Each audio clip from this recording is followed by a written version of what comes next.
नमस्कार.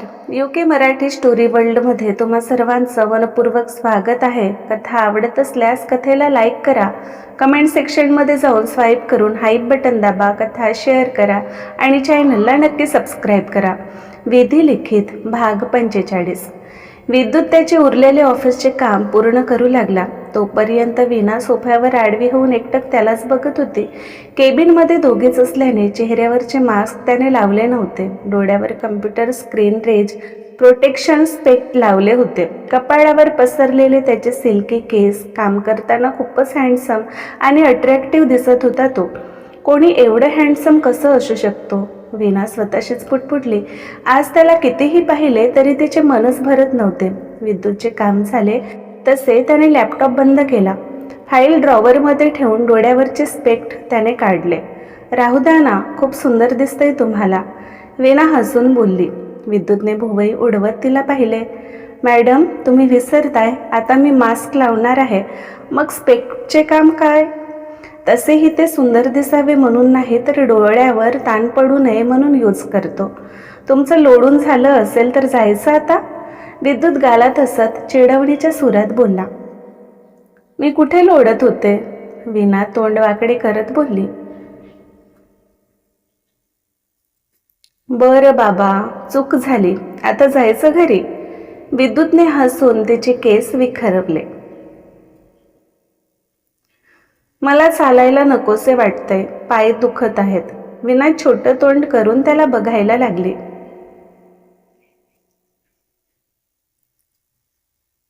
जास्त त्रास होतोय का? डॉक्टरकडे जायचं. तू ना अजिबात स्वतःची काळजी घेत नाहीस. क्युटी पाय, सारखीच काय ते धावपळ सुरू असते. तू तुझी काळजी नाही घेतलीस ना, मजबुरन मला तुझे फिल्म शूटिंग रद्द करावं लागेल.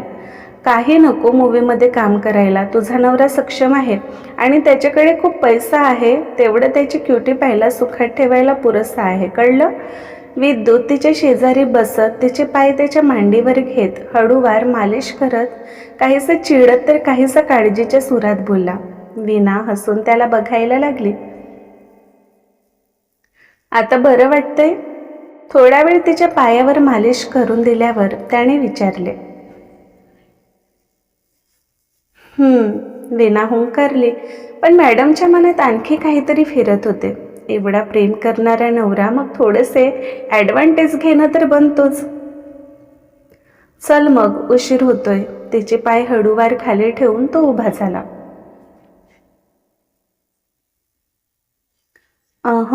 वीणा हसून बोलली. तुला घरी जायचं नाही का? बघ हे ऑफिस 9 नंतर अगदी सुनसान होतो. कोणी म्हणतात इथे रात्रीच्या वेळेला आत्मा फिरत असतात. उगाच तुझ्या हँडसम नवऱ्यावर कोणी भूतनीचा जीव जळला तर तुलाच प्रॉब्लेम होईल. विद्युत स्वतःचे हसू रोखत तिला चिडवत बोलला. वीणा डोळे बारीक करून त्याला बघायला लागली. वीणा आहे मी. ती कोणती भूतनी आहे ना, तिचे केस ओढून तिचे डोळे काढून तिचे हात तोडून तिच्याच हातात देईन, पण तुमच्या जवळही तिला येऊ देणार नाही मी, वीणा चिडून बोलली. अच्छा, मग ही झाशीची राणी तेव्हा कुठे जाते जेव्हा तिला कोणी काहीही बोलत असतात? तिच्या हाताला पकडून तिला उभे करत तो हसून बोलला. चूक माझी होती ना, म्हणून शांत होते, पण तुम्ही नसते आले तर तिला तिची लायकी दाखवली असते मी, वीणा तोंड वाकडे करत बोलली. कळलं, आता तरी जायचं ना, विद्युत बोलला. तसे तिने दोन्ही हात वर उचलून पप्पी फेस करून तिला उचलून घ्या अशा अविर्भावात त्याच्याकडे पाहिले.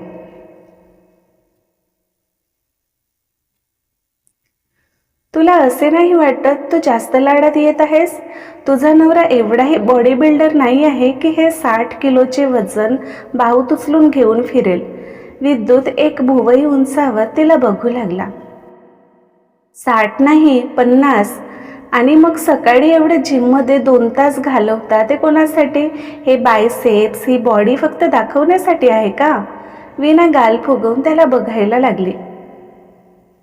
ऑफकोर्स क्युटी पाय, दाखवण्यासाठीच तर आहे. मी चेहरा तर दाखवू शकत नाही, मग बॉडी दाखवणंच मुलींना अट्रॅक्ट करतो. ऐकलेस ना मिश्का काय बोलली? बिचारी किती तरसत होती मला बघायला, मला इम्प्रेस करायला. विद्युत गालात हसून बोलला, जा, मला नाही बोलायचे तुमच्याशी. तुम्ही जा त्या मिश्का की फिशकाकडे. कशाला काढले तिला जॉबवरून? निदान ती तुमच्या जवळ तरी राहिली असती, तेवढेच तुमच्या मनाला शांती.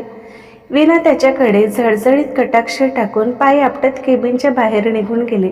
तिचे तर पाय दुखायचेही बंद झाले. मॅडम पहिल्यांदा जेलस जी फील करत होत्या, त्याला तसे बघून विद्युतला मज्जा झाली. वीणा वेट, मी पण येत आहे ना. विद्युत तिच्या मागे पडत गेला. ती गाल फुगवून हाताची घडी घालून एलिव्हेटर समोर उभी होती. एलिव्हेटर येताच त्याच्याकडे न बघताच ती आत गेली. ओ गॉड, कुठे फसलो मी. काय गरज होती तिला विनाकारण चिडवायची. आता भोगा तुमच्या कर्माची फळं. स्वतःशीच बोलत विद्युतही आत गेला, तर वीणाने त्याला बघून मान दुसरीकडे वळवले. विद्युतने ग्राउंड फ्लोअरचे बटन प्रेस केले. क्युटी पाय. विद्युत हळूच तिच्या जवळ सरकला. दूर दूर राहा माझ्या, मला नाही बोलायची तुमच्याशी. वीणा चिडून बोलली. खरंच दूर राहू? विद्युत पप्पी फेस करून तिला बघायला लागला. वीणाने तिरक्या नजरेने त्याला पाहिले आणि नाक मुरडत दुसरीकडे बघायला लागले. काही वेळातच एलिव्हेटर ग्राउंड फ्लोअरवर आली. तसे वीणा बाहेर जाऊ लागलीच की विद्युतने तिचे हात पकडून तिला अडवले. वीणा त्याच्या हातातून हात सोडवण्याचा प्रयत्न करू लागली, तसे त्याने झटक्यात तिला जवळ ओढले. खाली झुकत त्याने तिला बाहूत उचलून घेतले. तसे आपसूक तिचे हात त्याच्या गळ्याभोवती गुंफले. तिला घेऊन तो एलिव्हेटरच्या बाहेर निघून गेला. यू नो क्युटी पाय, जगातील कितीही सुंदर स्त्री जरी माझ्यासमोर आली, तिने माझ्याजवळ येण्याचा कितीही प्रयत्न केले तरी माझ्या क्युटी पायची जागा कोणीच घेऊ शकणार नाही. तिच्या डोळ्यात बघत विद्युत बोलला. I know. वीणाने हसून त्याला पाहिले. म्हणजे तू राग घेण्याचं नाटक करत होतीस? विद्युत आश्चर्याने तिला बघायला लागला. ऑफकोर्स हबी, तुम्हीच बोललात ना मी तुमच्या प्रेमाचा गैरफायदा घेत नाही. मग म्हटलं थोडंसं घेऊन पाहावं, पण मज्जा आली. वीणा डोळे मिचकावत त्याला बघायला लागली. विद्युतने तिला कारच्या मागच्या सीटवर बसवत तोही तिच्या शेजारी बसला. You naughty girl. हळूच तिची गाल ओढत तो हसून बोलला. वीणाने त्याच्या दंडाभोवती हात गुंफत त्याच्या शोल्डरवर डोकं ठेवून शांत बसून होते. विद्युतनेही तिला एका हाताने पकडून ठेवले होते. ती तशीच काही वेळात त्याच्या बाहूत झोपी गेली. विद्युत गालात हसून त्याच्या मिठीतील तिला बघू लागला. काही वेळातच कार एका विलासमोर थांबली. क्युटी पाय. विद्युतने तिचे चेहऱ्यावर आलेल्या केसांच्या बटा कानामागे सारत तिला आवाज दिले. पोहोचलो आपण. वीणा डोळे सोडत इकडे तिकडे बघायला लागली. आज आपण इकडे का आलो? वीणा आश्चर्याने त्याला बघायला लागली, कारण हे ज्वालासिंगचा समुद्राच्या जवळ असलेला विला होता. जवळपास 2-3 वर्षांनी ती इकडे आली होती. तुला इकडे आवडले नाही का? तिच्याकडे बघत विद्युतने विचारले. तसं नाही, पण घरी सगळे आपली वाट बघत असतील. वीणा दरवाजा उघडत बोलली. ती खाली उतरणार त्याआधीच विद्युतने तिला अडवले. ते गोंधळून त्याला बघायला लागली. आय थिंक तुझे पाय दुखत आहेत, राईट? विद्युत खट्याळ हसून बोलला. वीणा गालातच खुदकन हसली. विद्युतने तिच्या बाजूने येत तिला बाहूत उचलून घेत आत त्याच्या रूममध्ये घेऊन गेला. वीणा भिरभिरत्या नजरेने रूम न्याहाळू लागली. तिला पास्टमधील घटना आठवल्या. कसे विद्युत खोटं बोलून ज्वाला सिंग बनून तिच्या समोर आलेला, मग नंतरचे त्याची पहिल्याच दिवशी केलेली लग्नाची मागणी आणि त्याच्यापासून दूर पळणारी ती, आजारी पडलेला तो आणि राजीवने तिला कॉल करून बोलावून घेतले. त्याची सेवा करत ती तिथेच थांबलेली. पण काही दिवसांनी असे काही झाले की त्यानेच तिला धक्के मारून घरातून काढले होते. तर तिकडे विद्युतने व्हीआरमधून आणि तुटलेली ती परत एकदा चुकीचे पाऊल उचलले. पण तेव्हा आद्याने तिच्यासोबत काही चुकीचे होऊ दिले नाही. त्या दिवशी ती त्या व्यक्तीला समर्पित झाली असती तर आज तिला जे सुख प्रेम मिळत आहे ते कधीच तिला मिळाले नसते. एवढंच नाही तर ती स्वतःच्या नजरेला नजर मिळवू शकली नसती आणि कदाचित ती आता या जगातही नसते. सगळं आठवून तिच्या डोळ्यात पाणी वाहू लागले. विद्युत तिलाच बघत होता. कदाचित त्याला तिचे मन कळले असावे. सॉरी, मी खूप त्रास दिले ना तुला. मी भूतकाळ तर बदलू शकत नाही, पण वर्तमान आणि भविष्य तर माझ्या हातात आहे ना. मी तुला कधीच दुखावणार नाही वीणा, आय प्रॉमिस. विद्युत तिचे डोळे पुसत बोलला. तसे वीणाने त्याला मिठी मारली. तुम्ही नका सॉरी बोलू विद्युत. तुमच्या ठिकाणी कोणीही दुसरा व्यक्ती असता तरी तसेच रिॲक्ट केले असते. शेवटी माझा पास्टही तर तेवढाच भयानक आहे ना. सगळं माहीत असूनही मला तुम्ही स्वीकारलात, त्याच्यासाठीही गट्स लागतात. तुम्ही खरंच खूप ग्रेट आहात. वीणा त्याच्या मिठीत मुसमुसत बोलली. तिचे भूतकाळ आठवून रडणे त्याला कसे बरे सहन होणार होते. तू मला आता असे रडत बाई बोलणार आहेस का? तिच्या डोक्यावरून प्रेमाने हात फिरवत विद्युत बोलला. तसे वीणा त्याला आश्चर्याने बघायला लागली.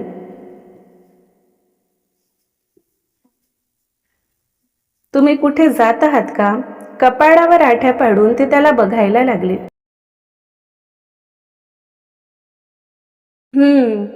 व्हीआरची न्यू ब्रँच अमेरिकेत ओपन करायची आहे. त्यासाठी 4-5 दिवसासाठी मला अमेरिकेला जावं लागतंय. विद्युत बोलला. कधी जाणार आहात? वीणा सावरून बसली. उद्या. आज मला तुझ्यासोबत एकांतात घालवायचे होते म्हणून तुला इकडे घेऊन आलो. विद्युत तिच्याकडे बघत बोलला. आपण आत्ताच तर स्वित्झर्लंडहून परत आलो ना विद्युत, आणि लगेच मला सोडून तुम्ही जात आहात. मला करमणार नाही तुमच्याशिवाय. प्लीज डोंट गो ना. वीणा त्याच्या मिठीत शिरत बोलली. त्याच्या दूर जाण्याच्या विचारानेच तिचे मन भरून आले. क्युटी पाय, तुला सोडून जाण्याची माझी तरी इच्छा होत असेल का?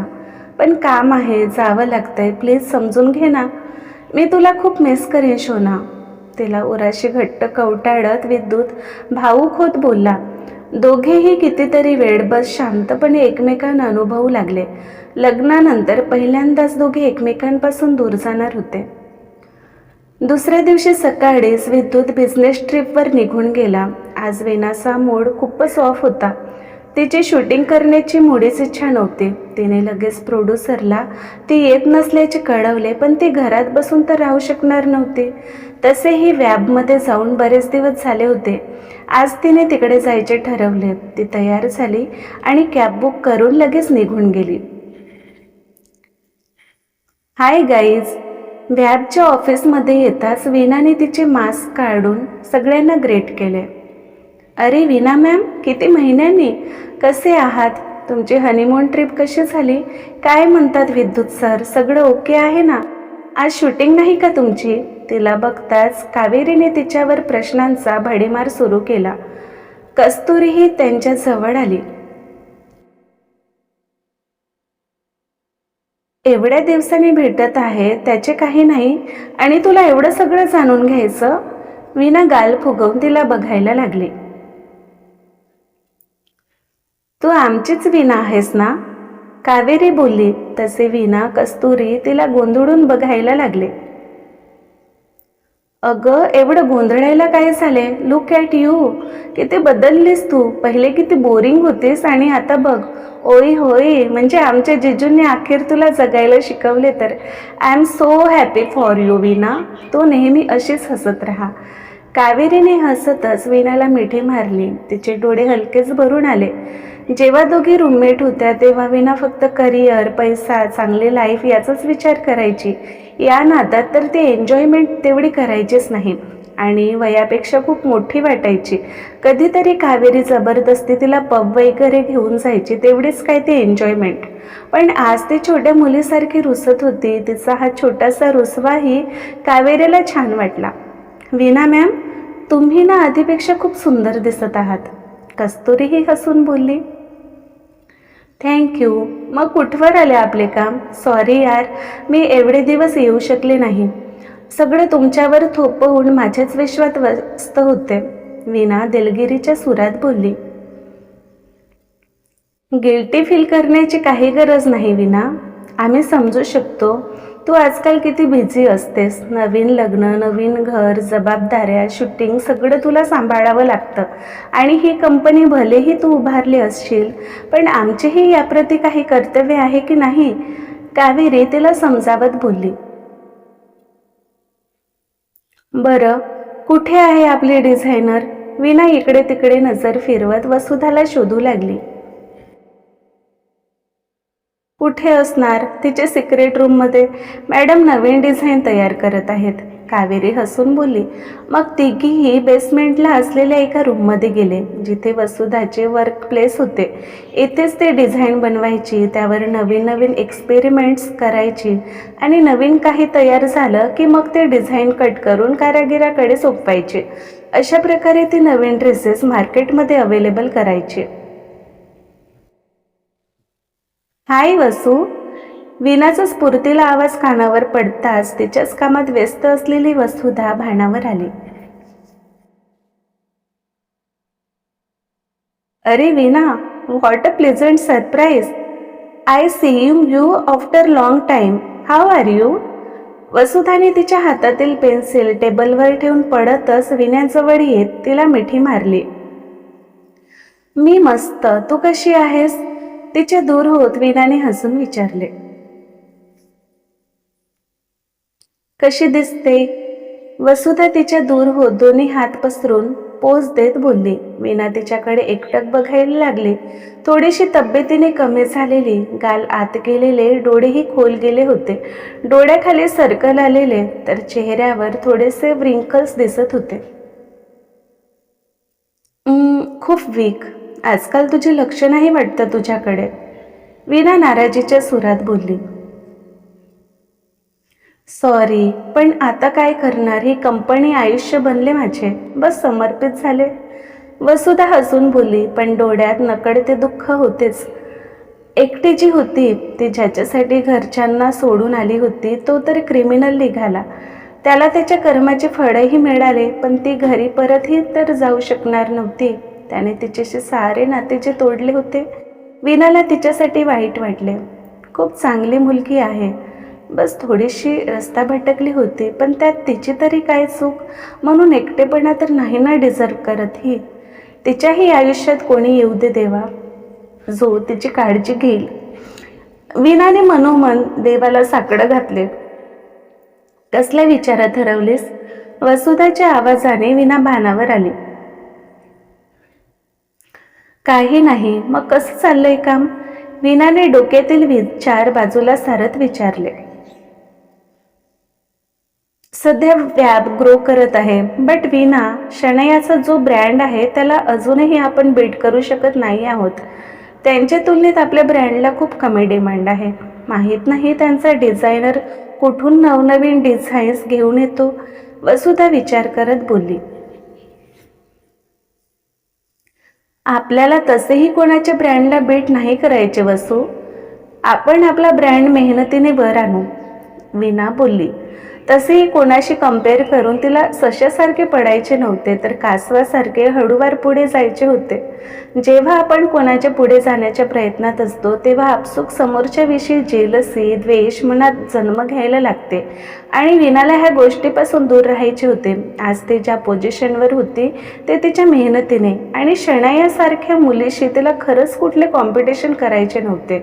तिच्यापासून शक्य तेवढे दूरच राहायचे होते तिला. बट मॅम, आपल्याला त्यांना बीट करावंच लागेल, कारण आणखी 4 नवीन शॉपची आपल्याला परमिशन मिळाली. आणि दुर्भाग्य आहे की 4ही मॉलमध्ये शणैया मॅमचे शॉप आपल्या शॉपच्या शेजारी आहे. मी स्वतः सर्वे करून आले, म्हणजे इनडायरेक्टली आपले त्यांच्याशी कॉम्पिटिशन सुरूच आहे. कस्तुरी काही पेपर्स तिच्याजवळ देत बोलली. वीणाने पहिल्या शॉपच्या सक्सेसनंतर परत नवीन शॉपसाठी परमिशनसाठी अप्लाय केले होते, आणि त्याचे पॉझिटिव्ह रिस्पॉन्सही आले. हे केव्हा आले आणि मला आधी सांगितले का नाहीस? वीणा खुश होत कस्तुरीकडे बघायला लागली.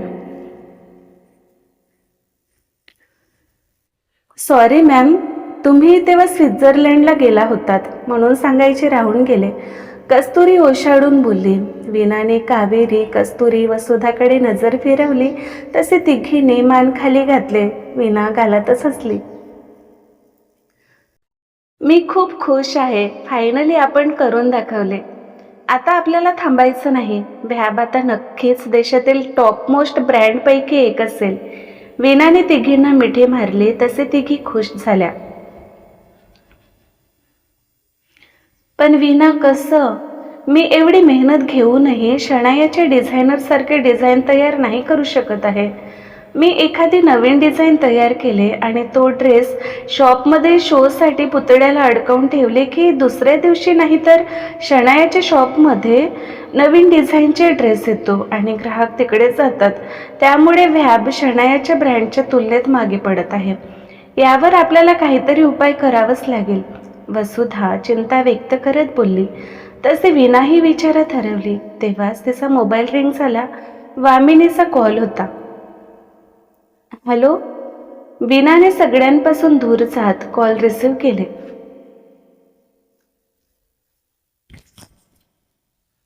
हॅलो वीणा, बेटा कुठे आहेस तू? सकाळपासून तू घरी आलीस नाही. विद्युतचा पोहोचल्याचा मेसेज आलेला. शूटिंगमध्ये बिझी आहेस का? वामिनीच्या आवाजात तिच्याविषयी काळजी स्पष्ट जाणवत होती. वीणाच्या ओठावर आपसूक हसू फुलले. आजकाल तिच्या आसपास तिची आपली माणसे होती ज्यांना तिची काळजी असायची. मानसी, पियुष, वामिनी, कुलदीप आणि कधी ओजस, अखिलचेही दिवसातून एकतरी कॉल असायचे. ते आई, मी जरा मैत्रिणींना भेटायला आलेले. मी येतेच काही वेळात, वीणा बोलली. बरं वीणा, ते मला तुला काही विचारायचं होतं. वामिनी विचार करत बोलल्या. बोला ना आई, वीणा गोंधळून बोलली. त्यांना अचानक काय विचारायचे असेल, मनात विचार चमकून गेला. अगं विशेष काही नाही. उद्या रात्री माझ्या मैत्रिणीच्या घरी एक पार्टी आहे, तर तुलाही तिथे यायचं आहे. वामिनी तिला रिलॅक्स करत बोलल्या. आई, मी तिथे येऊन काय करू? मी कोणाला ओळखतही नाही, वीणा बोलली. म्हणूनच तू यायचे. आता हळूहळू समाजात वावरायला शिक, ओळखी वाढव. अखेर स्टार आहेस तू आणि त्याहीपेक्षा महत्त्वाचं रत्नपारखीची सून आहेस. मग मिरवायला नको का? मी सगळ्यांना तुझी ओळख करून देणार आहे, वामिनी बोलल्या. बट आई, उगाच विद्युतला प्रॉब्लेम होईल अशाने, वीणा अस्वस्थ होत बोलली. काही प्रॉब्लेम होत नाही. ही पार्टी घरगुती आहे, अगदीच सेफ. मीडियापासून दूर. पार्टीतील कुठलीच गोष्ट बाहेर जात नाही आणि माहीत झाले तर झाले. किती दिवस लपवून ठेवायचं सगळं? शनायासोबत एंगेजमेंट झाली ते सगळ्यांनाच माहीत आहे. मग आता ती विद्युतची कोणीच नाही राहिली, तरीही तिचे नाव विद्युतसोबत जोडले आहे आणि मला आता हे नको आहे. सगळ्यांना सांगायचे शनाया नाही तर तू माझी सून आहेस, वामिनी तिला समजावत बोलल्या. वीणालाही त्यांच्या म्हणणे पटले. निदान जवळच्या नातेवाईकांमध्ये, मित्रपरिवारात तरी त्यांचे नाते उघडकीस यावे असे तिला वाटून गेले. ठीक आहे आई, मी येते, वीणा हसून बोलली. That's like my good girl. बरं वीणा, आणखी एक. तू जो ब्रँड यूज करतेस ना, त्या ब्रँडचे कपडे माझ्यासाठी आणि माणसासाठी अरेंज होत असतील तर बघ. आम्ही नेहमीच शनायाच्या ब्रँडचे कपडे घालून जातो. आता थोडासा चेंज करशील ना अरेंज, वामिनी बोलल्या. तसे वीणाने मागे उभ्या असलेल्या वसुधाला पाहिले. तिने भुवई उडवत इशाऱ्यातच काय म्हणून विचारले. वीणाने इशाऱ्यातच 1 मिनिट खुणावले. ठीक आहे आई, मी बोलते डिझायनरशी, वीणा हसून बोलली. बाय द वे, कोणता ब्रँड यूज करतेस तू? वामिनीने कुतूहलाने विचारले. व्हॅब, वीणा जरा गर्वाने बोलली. व्हॅब नवीन ब्रँड आहे का? वामिनी विचार करत बोलल्या. हो आई, काहीच महिने झाले हा ब्रँड मार्केटमध्ये येऊन, वीणा जराशी नर्वस झाली. पण मस्त वाटतो. तू घालतेस की अगदीच परी दिसतेस त्यात, वामिनी तिची स्तुती करत बोलल्या. काहीतरीच काय आहे? वीणा लाजलीच त्यांची स्तुती ऐकून. अगं बाई, लाजलीस की काय? वामिनी मोठ्याने हसायला लागल्या. बरं, व्हॅब आमच्यासाठी फिक्स कर, ओके? आणि लवकर घरी ये, वाट बघते तुझी. वामिनीने हसून कॉल कट केले. वीणाही हसत मोबाईलकडे बघत होती. कोणी विचार केले होते कधी काळी तिची एक झलकही सहन न करू शकणारी व्यक्ती तिच्यावर आता जीव ओवाळून टाकेल. वीणा, तू माझ्याकडे अशी का बघत होतीस? वसुधाने विचारले. आपले एक टेन्शन कमी झाले. तुम्हाला सांगू, माझ्या दोन्ही आईने आपल्या डिझाईनच्या कपड्यांची डिमांड केली. वसू, तुला उद्यापर्यंत 2 साड्या अरेंज करता येईल का? जे दिसायला अगदीच क्लॉसी आणि रिच लुक असले पाहिजे. डिझायनर ब्लाऊज आणि कम्फर्टेबल फॅब्रिक. वीणा बोलली. तसे सगळ्या खुश झाल्या. वामिनी मानसीने त्यांचे ब्रँडचे कपडे घातले म्हणजे आपसूक त्यांचा ब्रँड प्रमोट होणार होता आणि रिच लोक त्यांचे ब्रँडकडे वळू शकणार होते. नक्कीच तयार होतील. मी आत्ताच तयारीला लागते, वसुधा हसून बोलली. थोडा वेळ बोलून वीणाने त्यांचा निरोप घेतला. वसूही तिच्या कामाला निघून गेली. बाहेर येत वीणाने कॅब बुक केले आणि तोंडावर मास्क लावून ती कॅब येण्याची वाट बघत रस्त्याच्या कडेला उभी होती. काही वेळातच कॅब आली, पण दुसऱ्या बाजूने कॅब ड्रायव्हरने तिला कॉल करून सांगितले. तसेही त्याच बाजूने जायचे असल्याने वीणा रस्ता क्रॉस करून तिच्याच नादात कॅबच्या दिशेने जाऊ लागली. तेव्हाच एक कार तिच्या दिशेने वेगाने येत होती. वीणाचे तर त्याकडे लक्षच नव्हते. ती कार हळूहळू वीणाच्या जवळ येऊ लागली. ती वीणाला टक्कर देणार त्याआधीच कोणीतरी तिला धक्का देत बाजूला सारले आणि ती व्यक्तीही तिच्यासोबतच बाजूला पडली. वीणा भेदरून दूर जाणाऱ्या त्या पांढऱ्या रंगाच्या कारला बघतच राहिली. क्रमशः. तर आजचा भाग कसा वाटला कमेंटमध्ये नक्की सांगा. लवकरच भेटू पुढील भागात. नमस्कार.